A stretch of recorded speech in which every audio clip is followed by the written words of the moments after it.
এদিকে যাবেন, চলুন চলুন চলুন দাঁড়াবেন না, চলুন চলুন।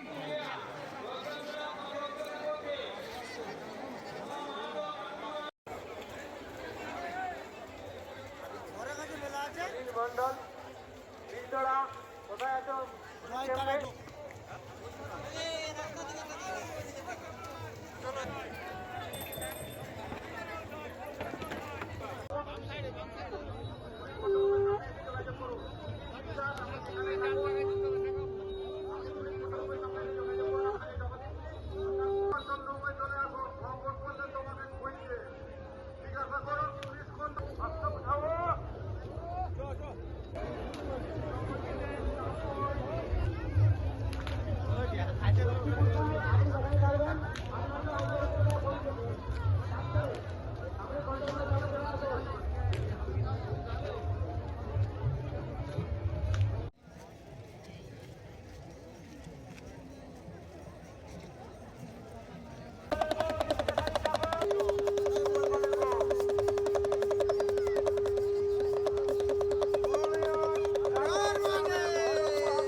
বহু দর্শনার্থী এখানে আসছে, স্নান করছে। আজকে পুণ্য স্নানযাত্রা যেহেতু, হ্যাঁ, শুধু পুণ্যের আকাঙ্ক্ষায় এখানে আসা হয়েছে।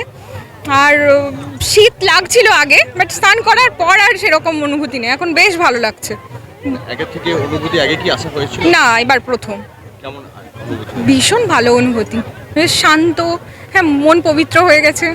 বেশ স্নান আর খুবই আনন্দ হচ্ছে, বান্ধবীর সাথে এসেছি। আর এই তো এবছরই প্রথম।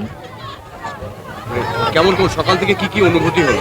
সকাল থেকে উঠে একদম ভোরবেলায়, আজকে 4:30টার সময় ভোরে উঠে তো বেরিয়ে পড়েছি। বেরিয়ে এই এক টাইমের মধ্যে স্নান করা যেটা নিয়ম, সেই টাইমের মধ্যে আমরা স্নান টান করলাম।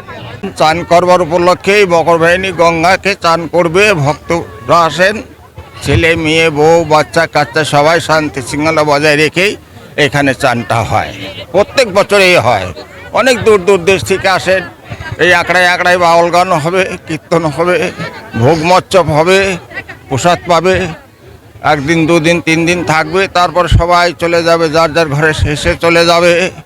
কোনো অসুবিধা নেই। এখানে চান করতে আজকে চান, গঙ্গার চান, মকরবাহিনী গঙ্গার চান হচ্ছে। এই চান উপলক্ষে রাইস